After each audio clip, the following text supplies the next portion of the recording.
నేనేం చెప్పగలను అని నేను చాలాసేపు ఆలోచించాను. అయితే దేవుడు నా మదిలో ఒక మాట ఉంచాడు. 2 కొరింథీయులకు రాసిన పత్రిక 12వ అధ్యాయము 9వ వచనం. ఈ మాట నా హృదయంలోనికి వచ్చింది.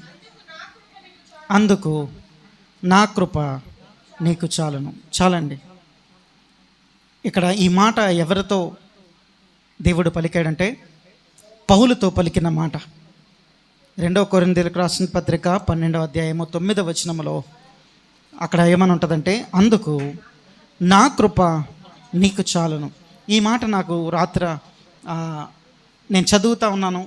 అనేక అంశాలు ఏ టాపిక్ నేను ఎంచుకోవాలా అనేది ఉద్దేశిస్తున్నప్పుడు దేవుడు నాకు రిపీటెడ్గా ఇదే మాట, ఆయన కృప నీకు చాలును.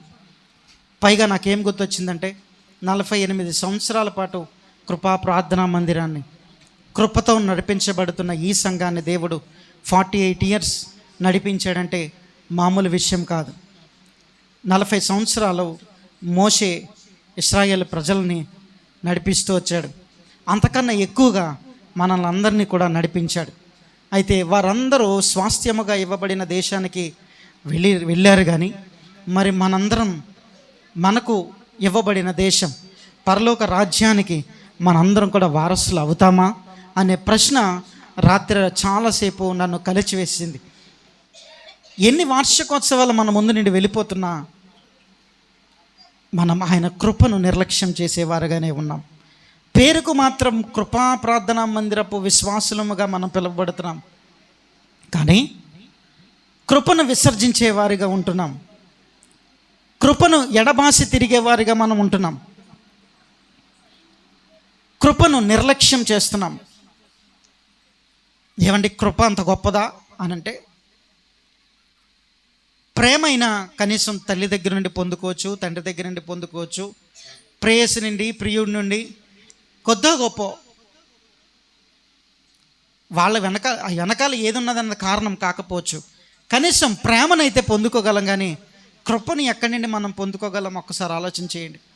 కృప ఎక్కడి నుండైనా తెచ్చుకోగలమా? కృప ఎక్కడి నుండైనా మనం సంపాదించుకోగలమా? కృప దేవుడు మనకి ఇచ్చిన వరం లాంటిది. ఆయన ఇచ్చిన బహుమానం కృప. ఆ కృపను మన శక్తి కొలది లేదా మనం బలము కొలది మనం ఎక్కడ తెచ్చుకోలేము. అటువంటి కృపను ఆయన మనకు ఉచితంగా అనుగ్రహిస్తున్నాడు. పౌలు భక్తుడు ప్రార్థన చేస్తే దేవుడు ఇచ్చిన ఆన్సర్ ఏంటి తెలుసా? నా కృప నీకు చాలును. ఏమని ప్రార్థన చేశాడు అనంటే, కిందకి మనం 8వ వచనం చదివినట్లయితే, అది నా యొద్ద నుండి తొలగిపోవాలనని దాని విషయమై ముమ్మారు ప్రభుని వేడుకుంటుని. ఇక్కడ మనం చూసినట్లయితే ముమ్మారు ప్రభుని వేడుకున్నాడంట. ఇంకా 17వ వచనం కూడా మీరు చదివితే తర్వాత ఇంటికి వెళ్ళిన తర్వాత చదవండి. అక్కడ మనం చూసినట్లయితే ఆయనలో ఒక ముళ్ళు ఉన్నట్లుగా, ఆ ముళ్ళును తీసేయి ప్రభా, నాలో నుండి ఈ సిచ్యువేషన్ నుండి నన్ను దాటించు ప్రభా అని పౌలు భక్తుడు ముమ్మారు ప్రార్థన చేసినట్లుగా మనం చూస్తున్నాం. చాలాసార్లు మీకు చాలాసార్లు చెప్పాను నేను ఆ ప్రార్థన గురించి. మనం ఒక్కసారి అడుగుతాం, 2 సార్లు అడుగుతాం, 3వ సారి వచ్చేటప్పటికి ఇక దేవుడు నాకు ఇవ్వడు అనే డెసిషన్కి మనం వచ్చేస్తాం. కానీ పౌలు భక్తుడు ఇక్కడ ప్రార్థన చేస్తున్నాడు, ప్రభ దీనిని నా నుండి తొలగించు అని ముమ్మారు ప్రార్థన చేస్తున్నట్లుగా మనం చూస్తున్నాం. అయితే 3 సార్లు ప్రార్థన చేసిన తర్వాత దేవుడు ఏమని జవాబిస్తున్నాడంటే, నా కృప నీకు చాలును అంటున్నాడు. అదొక్క మాట మాత్రమే పలికాడు పౌలు భక్తుడు. ఇక ఒక్కసారిగా గుండె జల్లుమన్నట్టుంది. ఆయన అక్కడి నుండి ఆలోచించడం మొదలుపెట్టాడు. నిజమే కదా, ప్రభు నాకు తోడుగా ఉంటే, ఆయన కృప నాకు తోడుగా ఉంటే నేను దేనిని జయించలేను. ఈ ముళ్ళు నాకు ఉండడం మంచిదే అనే ఆలోచనకి పౌలు భక్తుడు వచ్చినట్లుగా మనం చూస్తాం. అక్కడ 9వ వచనం కిందకి మనం చదివినట్లయితే, బలహీనత యందు నా శక్తి పరిపూర్ణ. చాలండి. ఇక్కడ పౌలు భక్తుడు బలహీనంగా ఉండడం మనం చూస్తున్నాం. తను ఒక బలహీనతలో ఉన్నాడు. నేను కూడా బలహీనతల్లో ఉన్నాం. శారీరకంగా నేను బలహీనుడిగా ఉన్నాను. మీరు కూడా కొంతమంది బలహీనపడి ఉంటారు. కానీ బలహీనతల యందు అంటే ఆధ్యాత్మిక విషయంలో కూడా మనం బలహీనపడినప్పుడు ఆయన అంటున్నాడు, నా కృప నీకు చాలును. ఆయన బలహీనత యందు శక్తి పరిపూర్ణమగునట్లు అని రాస్తున్నాడు. ఈ లోకంలో ఒక నానుడు ఉంటుంది కదండి, ఇరుగు పొరుగు వారికి సహాయం చేస్తే, వచ్చిన వాళ్ళకి దానాలు చేస్తే, వస్త్రాలు లేని వారికి వస్త్రాలు ఇస్తే, ఏమంటారు అనసంతర్పణలు చేస్తే, ఇవన్నీ చేయడం వల్ల మనం పాపాన్ని జయించవచ్చు, స్వర్గాన్ని పొందుకుంటాం, మన పాపాలు తొలగిపోతాయి అనే ఆలోచన ఈ లోకానుసారంగా మనం చూస్తాం. ఇప్పుడు ధర్మశాస్త్రం ప్రకారం కోడెలు మేకలను తీసి వధించి పాప ప్రక్షాళనమై రక్తము చిందించబడాలి అని ఉంది. కానీ నూతన నిబంధనలో ఆయన కృప మాత్రమే ఉంది. సిలువలో యేసుక్రీస్తు వారు మన పాపముల నిమిత్తం ఆయన సిలువ వేయబడ్డాడు, రక్తమును కార్చి మన పాపాలకు ప్రాయశ్చిత్తాన్ని దయచేశాడు. ఇక్కడ పౌలు భక్తుడు దేని విషయమై అతిశయపడుతున్నాడంటే తన బలహీనతల యందు అతిశయపడుతున్నారు. ఇక్కడ ఎంతమంది మీ బలహీనతలను బట్టి అతిశయపడుతున్నారు చెప్పండి ఒకసారి. నాకు కలిగిన ఈ బలహీనతను బట్టి నేను చాలా సంతోషపడుతున్నాను అనే వాళ్ళు ఎవరైనా ఉన్నారా? ఎవరు ఉన్నాం? బలహీనత వచ్చిందంటే భయం, చావు మనకు వచ్చేస్తుందేమో అనే భయం. ఎక్కడ బలహీనత రాకుండా చాలా జాగ్రత్తగా ఉంటాం కదండి. మనుషులుగా మనం చాలా బలహీనులం. దేవుని కృప చాలా బలమైనది. మనం బలహీనంగా ఉన్నప్పుడు, ఇక పౌలు భక్తుడు బలహీనతలో ఉన్నప్పుడు దేవునికి ముమ్మారు ప్రభా దీనిని తొలగించు అని ప్రార్థన చేశాడు. ముమ్మారు ప్రార్థన చేశాడు. మనం బలహీనతలో ఉన్నప్పుడు మనం ఏం చేస్తున్నాం ఒకసారి ఆలోచన చేయండి. మనం బలహీనత గుండా మనం వెళ్తున్నప్పుడు ఫస్ట్ మనకు ఆలోచన వచ్చేది ప్రార్థన కంటే డాక్టర్ గుర్తొస్తాడు కదండి. ఫస్ట్ మనకు ఎవరు గుర్తొస్తారు? బలహీనత వచ్చిందంటే వెంటనే డాక్టర్ దగ్గరికి వెళ్ళిపోవాలి. మన ఆలోచన ఆ విధంగా ఉంటుంది. మన బలహీనతల యందు మనం అతిశయపడుతున్నామా లేదా? మన బలహీనతల యందు మనం భయపడుతున్నామేమో. కానీ ప్రభు అంటున్నాడు, నా కృప నీకు చాలును, నా కృప నీకు చాలు. ఇదే మాట ఆయన పౌలుతో పలికినట్లుగా మనం చూస్తున్నాం. తనలో ఉన్న ముళ్ళును దేవుడు పరిపూర్ణంగా తీసేయలే. 3 సార్లు ప్రార్థించాడు పౌలు. పౌలు ఏమైనా చిన్నపిల్లడా? పౌలు ఏమైనా సామాన్యుడా? లక్షల మంది మార్పుకు కారణమయ్యాడు పౌలు. అనేక సంఘాలకు ఆయన లేఖలు రాశాడు, ఇదిగో దేవుడు మిమ్మల్ని ఈ విధంగా ఉండమంటున్నాడని. తనకు ప్రత్యక్షత ఉంది, దేవుని ప్రత్యక్షత పౌలు పొందుకుంటున్నాడు. అటువంటి ఘనమైన స్థితిలో పౌలు ఉన్నాడు.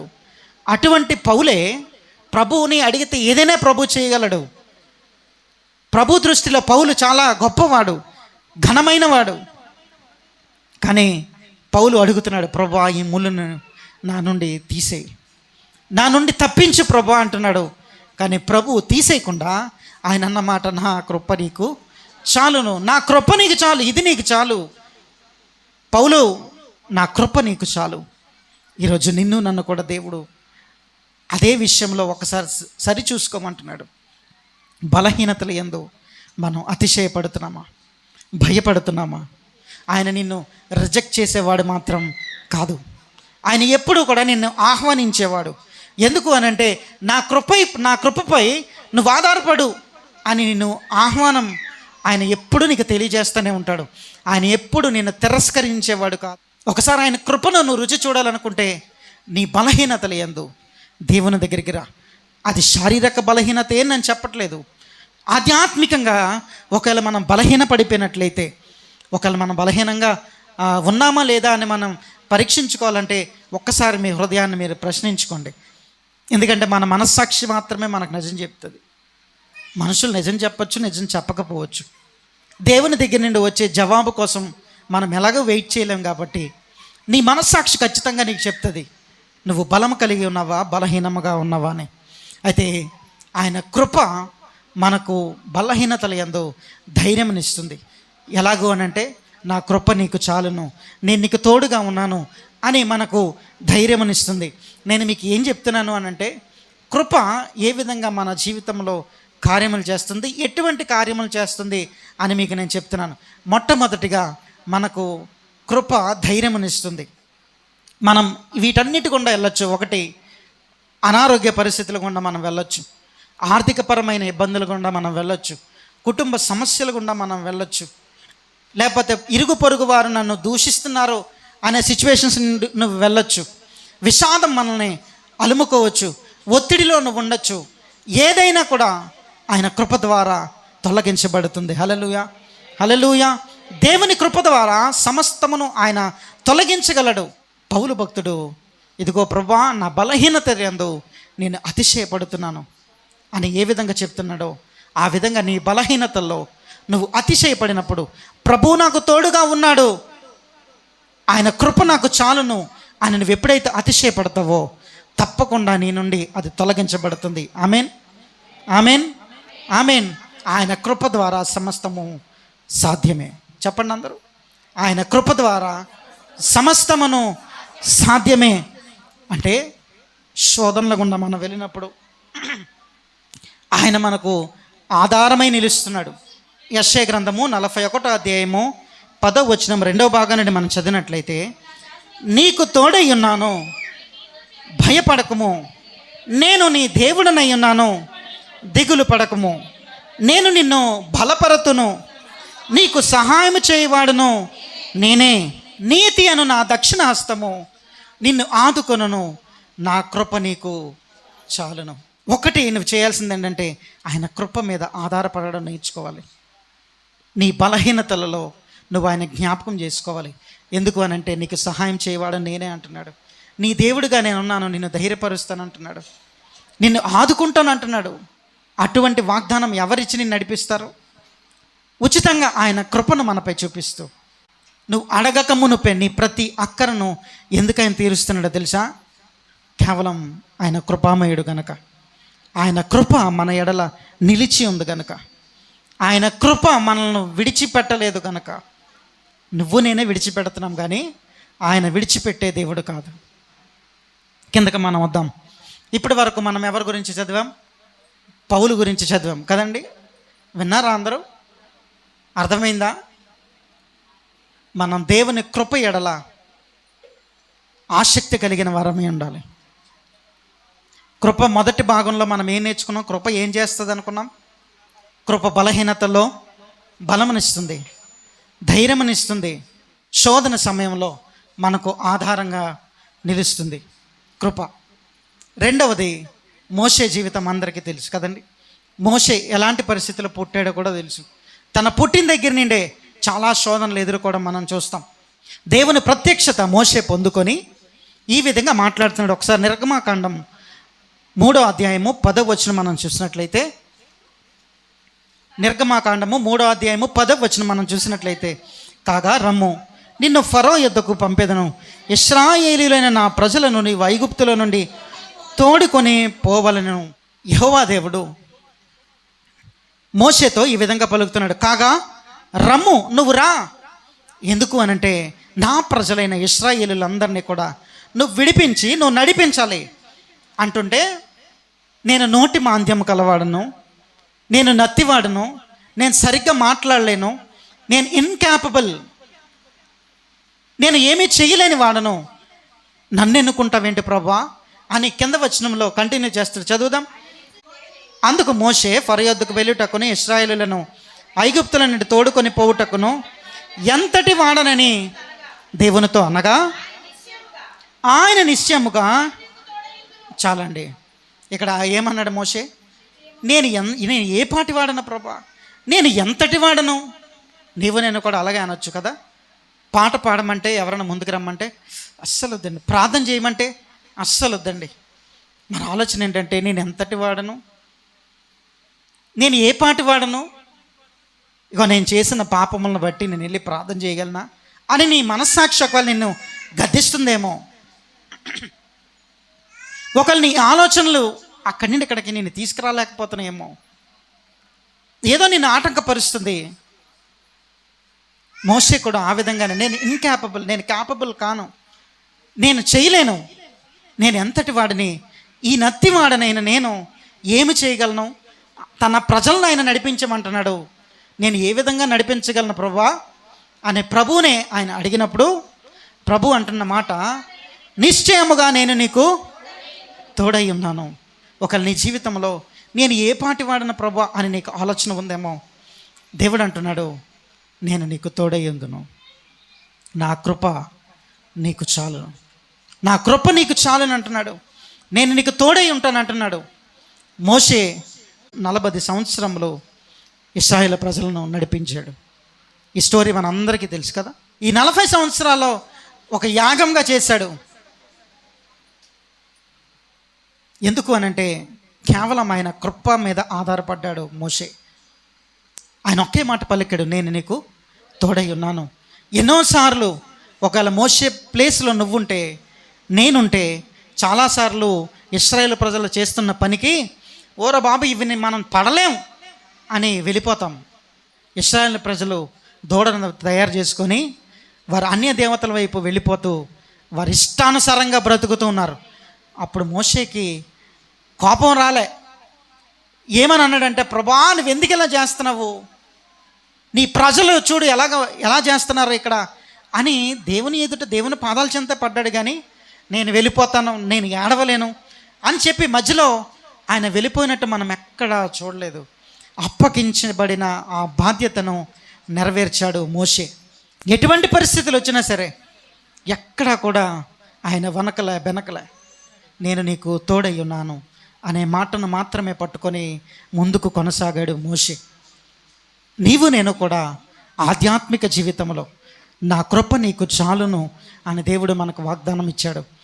నేను నీకు తోడై ఉన్నాను అని దేవుడు మనకు చెప్తూ ఉన్నాడు. ఇదొక్కటి పట్టుకొని మనం ముందుకు వెళ్ళేవారుగా ఉండాలి, కానీ ఎక్కడా కూడా మనం ఆగిపోయేవారుగా మనం ఉండకూడదు. దేవుడు మనకి ఒక రెస్పాన్సిబిలిటీ చెప్తాడు. సంఘములో నువ్వు మూలస్తంభంగా నిలబడు, ఈ సంఘములో మీరు పెద్దలు అని పాస్టర్ గారే మనకు ఒక బాధ్యతను అప్పగించారు. మనం ఏం చేయాలి? ఆ బాధ్యతను కష్టమైన నష్టమైన మనం భరించేవారుగానే ఉండాలి, కానీ ఎక్కడా కూడా డ్రాప్ అవుట్ అయ్యే పరిస్థితి ఉండకూడదు.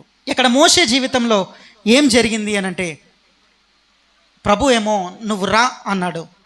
మోషే అన్నాడు, నేను ఎంతటి వాడను అన్నాడు. ఇక్కడ మోషే యొక్క ఆలోచన చాలా చిన్నది.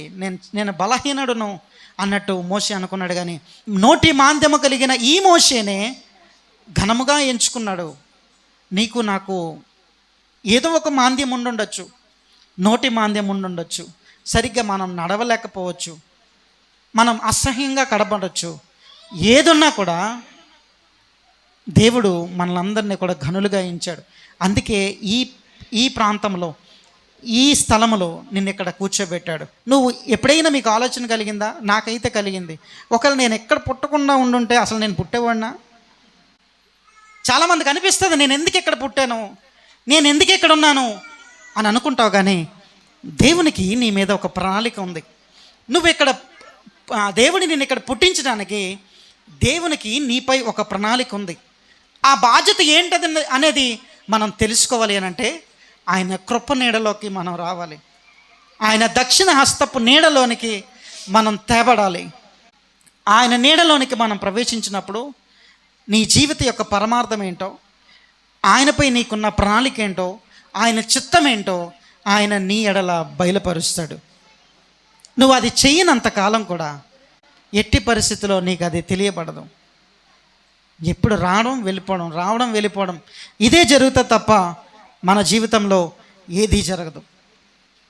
నేను ఎంత బలవంతుణ్ణి, నేను ఎంత బలహీనుణ్ణి అనే ఆలోచన కాదు, కానీ దేవుడు నాతో ఉన్నాడా లేదా అనే ఆలోచనే మనకు రావాలి. మోషే కూడా నేను ఎంతటి వాడని ప్రభువా అనుకున్నాడు. కానీ 40 సంవత్సరములు ఇశ్రాయేలు ప్రజలను నడిపించే గొప్ప నాయకుడిగా మోషే ఉన్నట్లుగా మనం చూస్తున్నాం.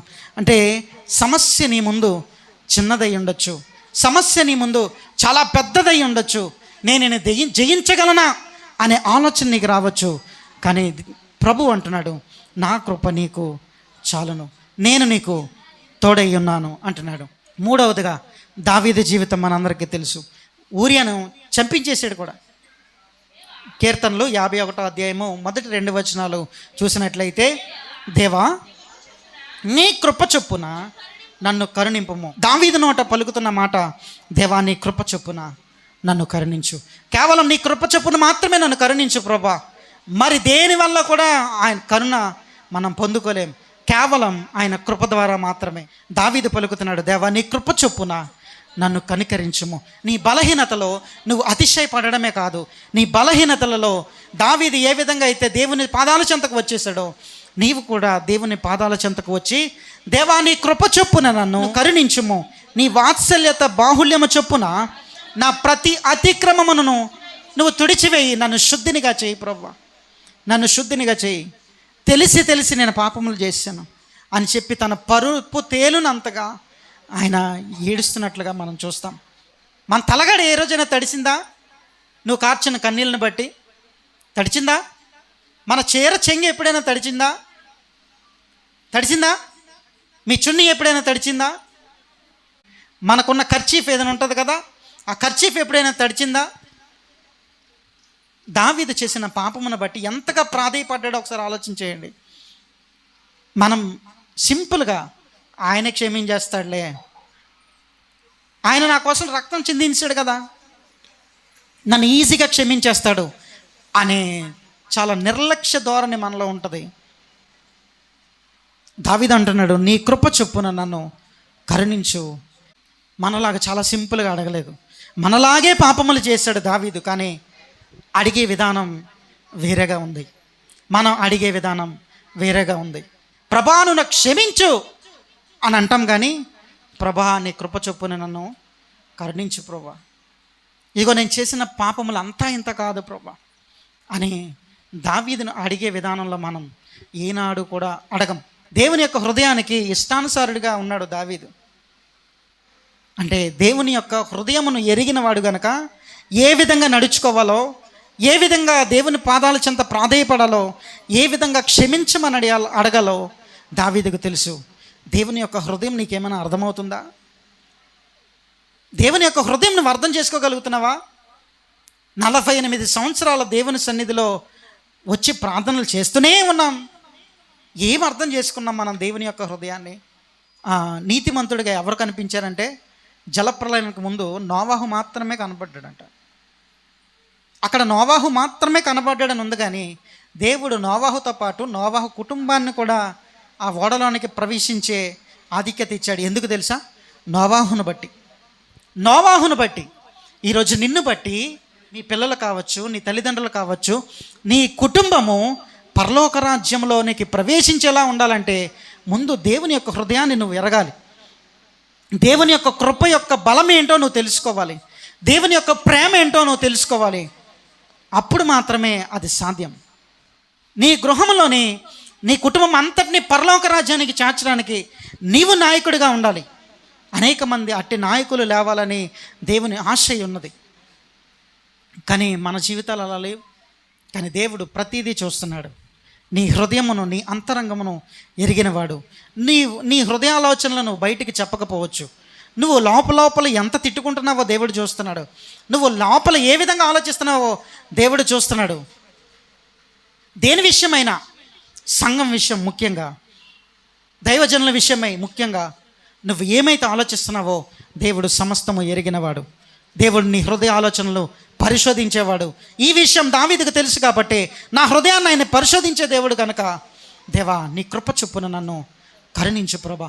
దావీదు ప్రార్థన చేయడం కూడా మనం చూసినట్లయితే కేవలం ఆయన కృప మీద మాత్రమే ఆనుకున్నవాడుగా కనిపిస్తాడు.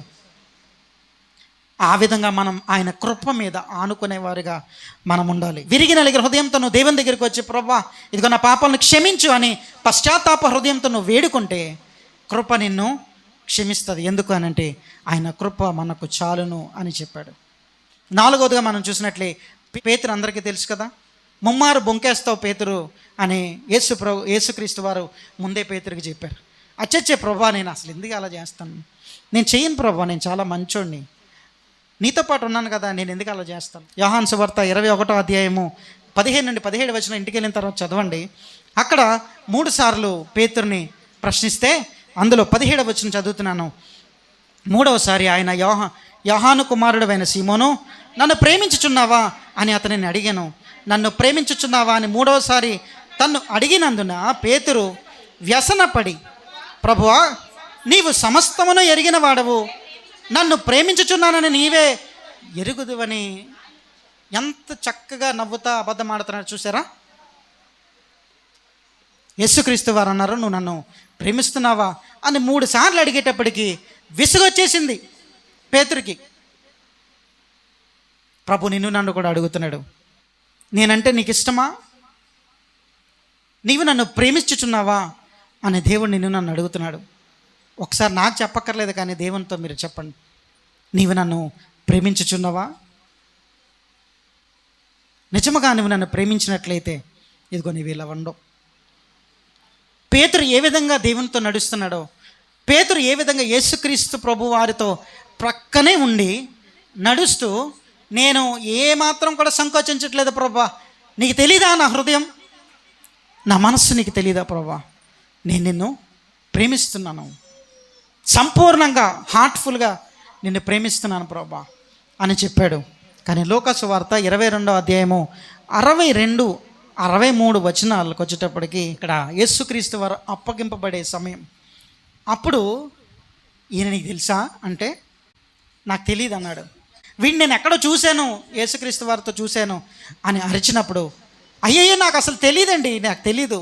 ఈయన 3 సార్లు బొంకేస్తే యేసు ప్రభు వారు అప్పగింపబడ్డారు. అప్పగింపబడిన తర్వాత పేతురు వైపు యేసుక్రీస్తు ప్రభు చూస్తే అప్పుడు పేతురికి ట్రిగ్గర్ అయ్యింది. ఏమనంటే, నువ్వు ముమ్మారు బొంకుతావు, కోడి కూయక మునుపే నువ్వు ముమ్మారు నా విషయంలో నువ్వు బొంకుతావు పేతురు అని యేసు ప్రభు వారు చెప్పిన మాట గుర్తొచ్చి జ్ఞాపకం చేసుకొని వెలుపలికి పోయి సంతాపపడి ఏడ్చెను. ఆయన సంతాపపడ్డాడంట. దేని కొరకు? యేసుక్రీస్తు వారి ఎడల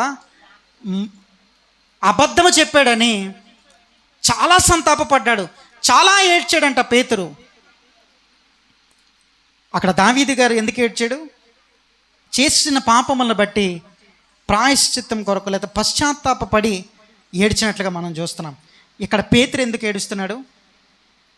దేవునిని అప్పగించేశాడని, తన విషయంలో అబద్ధములు ఆడానని తన మనస్సులో గాయమై వాటిని జ్ఞాపకం చేసుకొని ఏడవడం మొదలుపెట్టాడు. చాలా చింతించాడంట, చాలా ఏడ్చాడు. ఇదే సిచ్యువేషన్లో ఒక్క మాట నేను జ్ఞాపకం చేస్తున్నాను. ఇస్కరియోతు యోధ అందరికీ తెలుసు కదండి. తను క్రీస్తును అమ్మేస్తాడు. అమ్మేసినందుకు గాను తను ఏం చేశాడంటే వెళ్ళి ఉరేసుకొని చనిపోతాడు. కానీ పేతురు ఆ విధంగా చేయలేదు. ఎందుకు చేయలేదు అని అంటే, తనకి జ్ఞాపకం వచ్చింది. ప్రభు చెప్పిన మాట తన మదిలోనికి జ్ఞాపకం వచ్చి, యోహాను సువార్త 21వ అధ్యాయము 18వ వచనం మనం చూసినట్లయితే, ఆయన యేసుక్రీస్తు వారు నువ్వు నన్ను ప్రేమిస్తున్నావా అని అడిగిన తర్వాత, అవును ప్రభా నేను ప్రేమిస్తున్నాను అని చెప్పిన వెంటనే యేసు ప్రభు వారు నవ్వుతూ ఒక మాట చెప్పారు, నా గొర్రెలను నీవు మేపు. ఎందుకు చెప్పాడు ఈ మాట అంటే, ఆయన పేతురు ఎడల ఒక ఉద్దేశాన్ని కలిగి ఉన్నాడు. పేతురు ఎడల ఒక ఆలోచనను కలిగి ఉన్నాడు. ఏమి ఆలోచన అంటే, ఈయన నా సువార్త కాడిని మోయేవాడు, పశ్చాత్తాపడతాడు. పశ్చాత్తాప పడిన తర్వాత పేతురు ద్వారా సువార్తను పంపించాడు దేవుడు. హల్లెలూయా. నా గొర్రెలను నీవు మేపు, నా గొర్రెలను మేపు అంటున్నాడు. అనేక మందిని శిష్యులను తయారు చేయాలి. అటువంటి బాధ్యత పేతురుకు అప్పగింపబడింది. పేతురు దాన్ని చక్కగా పూర్తి చేస్తాడు. ఇక నేను ఈ మాటలు ఎందుకు నేను గుర్తు చేస్తున్నానంటే, చాలాసార్లు అనేక మంది దైవజనుల నోట మీరు దేవుడు అంటే మీకు ఇష్టమేనా, ఈ దేవుని నిజముగా మీరు విశ్వసిస్తున్నారా ప్రశ్నలు మన ముందు సంధించినప్పుడు, అవునండి క్రైస్తవులం కదండి, ఫుల్గా హార్ట్ఫుల్గా ప్రేమిస్తున్నాం, ఇది మన ఆలోచన అయ్యి ఉండొచ్చు, మన సమాధానం అయ్యి ఉండొచ్చు. కానీ ఎంతవరకు నువ్వు దేవుని ప్రేమిస్తున్నావు? క్రీస్తును అమ్మేసేవానిగాను ఉన్నావా? నాకు క్రీస్తు తెలియదు అనేవాడిగాను ఉన్నావా? రానున్న రోజుల్లో అటువంటి గడ్డు పరిస్థితులు మనం ఎదుర్కొంటాం. యేసు ప్రభువుని నువ్వు రక్షకునిగా అంగీకరించినట్లయితే నీ రేషన్ కార్డు కట్ అంటున్నారు. ఇప్పుడు నువ్వు గట్టిగా సౌండ్ పెడితే నీ చర్చ్ సీజ్ అంటున్నారు. ఈ సంఘము నాకు రిజిస్ట్రేషన్ లేకపోతే చర్చ్ తీసేయాలంటున్నారు. నువ్వు క్రైస్తవుడు అని తెలిస్తే నిన్ను ఎక్కడా కూడా నిన్ను బ్రతికనిచ్చే అవకాశాలు కనిపించట్లేదు. మణిపూర్ ఆ ప్రాంతాలలో లేకపోతే నార్త్ స్టేట్స్లోని మనుషులందరినీ చంపేయడం మనం చూస్తున్నాం. ఎందుకు అనంటే క్రీస్తుని నమ్ముకున్నందుకు. రేపొద్దున్న అటువంటి గడ్డు పరిస్థితులు నీకు వస్తాయి. క్రీస్తు నీకు తెలుసా? నువ్వు దేవుని నమ్ముకున్నావా అంటే, లేదండి నమ్ముకోలేదు అని పేతురు బొంకినట్లుగా ఒకవేళ నువ్వు బొంకేస్తావేమో. అటువంటి బొంకే పరిస్థితి మనకు రాకూడదు. నీవు నిజముగా ప్రేమిస్తున్నావా? యేసును నీవు నిజముగా ప్రేమిస్తున్నావా? నీ సొంత రక్షకునిగా నువ్వు అంగీకరిస్తున్నావా అనేది నా ప్రశ్న. జవాబు మీరు ఆలోచించమని మిమ్మల్ని మనవి చేస్తున్నాను. కృప ఏం చేస్తుందంటే, ఫెయిల్ అయిపోయిన తర్వాత, ఇక్కడ ఫెయిల్ అయిపోయాడు పేతురు, నువ్వు ఫెయిల్ అయిపోయినా కృప నిన్ను మరలా రిస్టోర్ చేస్తుంది. ఏ విధంగానంటే, నా కాడిని నువ్వు మొయ్యి, నా గొర్రెలను నువ్వు మేపు అని పేతురుకి ఎలాగైతే దేవుడు బాధ్యత అప్పచెప్పాడో, యేసుక్రీస్తు వారు ఎలాగైతే బాధ్యతను పేతురుకి అప్పచెప్పాడో, నీకు నాకు కూడా దేవుడు అట్టి బాధ్యతను మనకు దయచేస్తాడు. ఖచ్చితంగా ఆయన ఒక బాధ్యత మనకి అందిస్తాడు. సంసోన్ ఉన్నాడు కదా, సంసోన్ కూడా పాపం చేశాడు. సంసోన్ అంటే ఎవడు రా? భలే వీరుడు కదండి, చాలా గొప్ప వీరుడు సంసోను. తన బలము చాలా గొప్పది. అటువంటి సంసోను బలహీనుడైపోయి 2 చేతులు ద్వారములకు కట్టేసి, ఆ పిల్లర్స్ కట్టేసి ఒక పాపాత్ముడిలాగా కనిపిస్తున్నాడు. తప్పు చేసిన వాడిలాగా, దోషిలాగా అక్కడ మనకి కనిపిస్తున్నాడు. అప్పుడు ఆయన అంటున్నాడు, ప్రభా నీ కృప నాపై చూపించు, నీ బలమును ఒక్కసారి నాకు దయచే ప్రభా, నీ కార్యం ఇక్కడ నేను చూపించాలన్నట్టు ప్రార్థన చేస్తే, సంసోనును దేవుడు జ్ఞాపకం చేసుకొని తిరిగి తన బలాన్ని తనకు ఇచ్చినట్లుగా మనం చూస్తాం. దాంతో అక్కడ మందిరం కూలిపోయింది, సంసోను చనిపోయాడు, ఇవన్నీ జరిగినాయి. మనం చిన్నప్పుడు చదువుకున్నప్పుడు, స్కూల్కి వెళ్ళినప్పుడు చాలామంది పెన్సిల్ విరగొట్టేసుకొని ఉంటారు కదా. ఎప్పుడైనా చూసారా? విరిగిపోయిన పెన్సిల్ ఏం చేస్తారు? జస్టిన్ తీసుకొచ్చి ఏం చేస్తాడంటే చెక్కడం మొదలు పెడతాడు. విరిగిపోయిన పెన్సిల్ని షార్ప్నర్లో పెట్టి చెక్కుతాడు కదండి. ఈ విరిగిపోయిన పెన్సిల్ పక్కన ఈ టేబుల్ మీద అలా ఉంటే దానివల్ల ఎటువంటి ఉపయోగం లేదు. కానీ జస్టిన్ దాన్ని తీసుకొని వెళ్ళి దాన్ని షార్ప్నర్లో పెట్టి చెక్కినప్పుడు అదొక మంచి ఉపకరణంగా ఉపయోగపడుతుంది. అదేవిధంగా నీవు ఎక్కడున్నవాడు అక్కడే ఉంటే దానివల్ల ఉపయోగం లేదు. నువ్వు దేవుని యొక్క హస్తపు నీడలోనికి నువ్వు తేబడితే, నువ్వు రాగలిగితే, దేవుని నిన్ను ఉపయోగించుకోవడంగానే మొదలు పెడితే నువ్వు ఘనమైన పాత్రగా మలచబడతావు. హల్లెలూయా, హల్లెలూయా. నిన్ను దేవుడు ఘనమైన పాత్రగా చేయాలని ఉద్దేశిస్తున్నాడు. నువ్వు ఎక్కడ కూర్చున్నవాడు నేను అక్కడే ఉంటాను అనుకుంటున్నావు. కుష్టి వ్యాధిగ్రస్తుడు ఏం చేశాడండి? అలాగే కూర్చొని ఉన్నాడు. గుడ్డివాడు ఏం చేశాడు? కూర్చొనే ఉన్నాడు. ఎప్పటికో పిలిచాడు, దావీదు కుమారుడా నన్ను కరుణించు అని పిలిచాడు. ఎప్పటికో పుట్టిన దగ్గర నుండి గుడ్డివాడట, ఆయన ఎదురు చూస్తున్నాడు.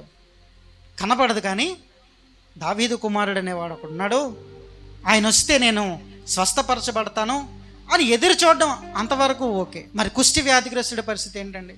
మన పరుపులను ఎత్తుకొని మనం నడిచే పరిస్థితిలో మనం లేమేమో. ఎక్కడ వేసిన గొంగలు అక్కడే అన్నట్టు మన జీవితాలు అదే విధంగా ఉంటున్నాయేమో. ఈ 48 సంవత్సరాలు గడిచిపోయినాయి ప్రియులరా. ఇంకొక 2 సంవత్సరాలు ఆగితే 50 years. మామూలు విషయం కాదు ఒక సంఘానికి 50 సంవత్సరాలు రావడం. ఒకసారి ఆలోచించండి, మన కుటుంబాల్లో ఏమి పెరిగింది? ఆర్థిక బలం పెరిగిందా? అందరితో పాటు ఏదో కొంచెం అలా పెరుగుతున్నాం. కానీ ఈ 48 సంవత్సరాల్లో ఎప్పటి నుండో వస్తున్న మామలు బామ్మలు ఉన్నారు కదా, వాళ్ళే అడుగుతున్నాను, ఏం అభివృద్ధి సాధించాం మనం? ఈ 48 సంవత్సరాల యొక్క విశ్వాస జీవితంలో ఏం సంపాదించుకున్నాం? ఇంకొక 2 సంవత్సరాలు ఉంది. నేను 50వ సంవత్సరం వచ్చేటప్పటికి మన సంఘం అంతా కూడా నిండిపోవాలని ఆశపడుతున్నా. 50వ సంవత్సరం వచ్చేటప్పటికి మీరందరూ ఆర్థికంగా బలపడాలని నేను ఆశపడుతున్నా. మీరందరూ కూడా చదువుల్లో ఉన్న వాళ్ళందరూ కూడా మంచి ఉత్తీర్ణతను పొందుకొని మంచి ఉద్యోగాలతో స్థిరపరచబడాలని ఆశపడుతున్నా. ఇంకొక 2 సంవత్సరాలు ఉంది. ఎప్పుడు జరుగుతుంది అని అంటే, ఆయన కృపలోనికి నువ్వు నడిపించబడితే, ఆయన హస్తపు నీడలోనికి మనం తీసుకురాబడితే అప్పుడు మాత్రమే జరుగుతుంది. చివరిగా ఒక్క మనిషి ఎక్కడికి వస్తానంటే సిలువ దగ్గరికి వస్తున్నా. యేసు ప్రభు వారు సిలువ వేయబడ్డారు. పేతురు అప్పగించాడు కదా. యేసు ప్రభు వారు సిలువ వేయబడినప్పుడు దొంగలు అటు ఇటు 2 ఉన్నారు. ఒక దొంగ అంటున్నాడు, నువ్వు యూదుల రాజువు కదా, నువ్వు దావీదు కుమారుడు కదా, ఇగో నువ్వు నిన్ను బ్రతికించుకొని మమ్మల్ని కూడా బ్రతికించు అంటున్నాడు. మరో ప్రక్కనున్న వాడు ఇంకొకడు అంటున్నాడు, రే నీకేమైనా బుద్ధి ఉందా? నువ్వు ఎక్కడుండి ఏం మాట్లాడుతున్నావు? నీకేమైనా ఆలోచన ఉందా అసలు? మనకైతే ఈ శిక్ష విదితమే, మనకు కరెక్టరా? కానీ ఆయన ఏ పాపము లేనివాడు. ఒకసారి అది ఎక్కడుందంటే లోకాసు వార్త 23:41 మనకైతే ఇది న్యాయమే, మనము చేసిన వాటికి తగిన ఫలము పొందుచున్నాము, కానీ ఈయన ఏ తప్పిదమును చేయలేదని చెప్పి ఆయనను చూచి, యేసు నీవు నీ రాజ్యముతో వచ్చినప్పుడు నన్ను జ్ఞాపకం చేసుకోమనను. ఆయన అడిగింది ఒకే ఒకటండి, ప్రభా నీ రాజ్యముతో నువ్వు వచ్చినప్పుడు నన్ను జ్ఞాపకం చేసుకో. ఆయన ఏం అడగలేదు, ప్రభా ఇప్పుడు నన్ను నీతో పాటు తీసుకెళ్ళిపో అని అడగలే. ఆలోచించారా అసలు ఆ మాటని? ఇప్పటికిప్పుడు ప్రభా ఆడేదో బాగేళ్లే కానీ నేను మాత్రం నీతో వచ్చేస్తాను ప్రభా అని అన్నాడా? అనలేదు. ఆ ప్రక్కనున్న వాడి ఆలోచన లాంటి ఆలోచనలు మనవి. ఇదిగో నువ్వు దేవుడివైతే ఈ కార్యం చెయ్యి, ప్రభా నువ్వు దేవునివైతే ఇగో ఈ కార్యం చెయ్యి, నా నుండి దీన్ని తొలగించు. పౌలు భక్తుడు పలికాడు కదా, నీ చిత్తమైతే ఈ మూలు నా నుండి తప్పించే. ఈ విధంగా అడుగుతాం మనం.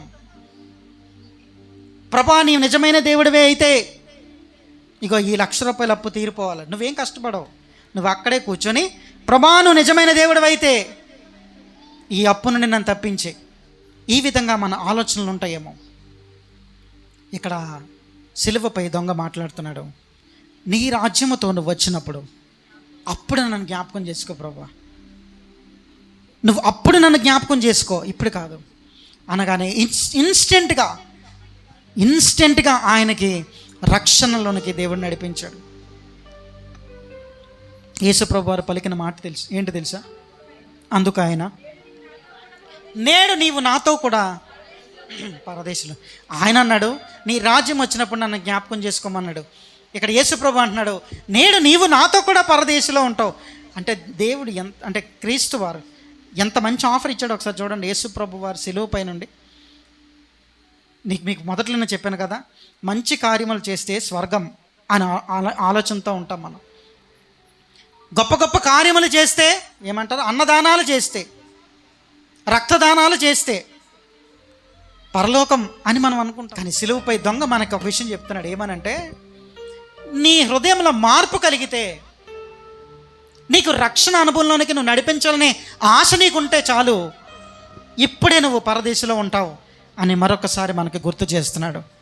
ఆయన అడిగాడు, నీ రాజ్యంలో నన్ను జ్ఞాపకం చేసుకో ప్రభా. యేసు ప్రభు అన్నాడు, నేడు నీవు నాతో కూడా పరదేశంలో ఉంటావని. రక్షణ అనేది ఒక బహుమానం. కృప ఏం చేస్తుందో ఇప్పటివరకు అన్నీ గుర్తున్నాయా? చెప్పగలుగుతారా?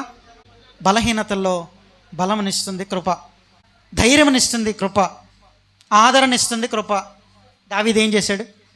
పశ్చాత్తాపడ్డాడు. పశ్చాత్తాపడితే క్షమిస్తుంది కృప. మోషే నుండి ఏం నేర్చుకున్నాం మనం? నేను ఏ పాటి వాడని అనుకున్నప్పుడు ధైర్యం ఇచ్చి నిలబెడుతుంది కృప. భక్తిగా ఏ విధంగా నడవాలో తెలియజేస్తుంది కృప.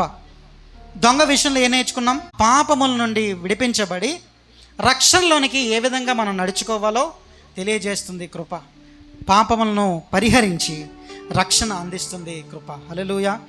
దేవుడు ఈ మాటలు మన వినికిడిలో దీవించి ఆశీర్వదించునుగాక.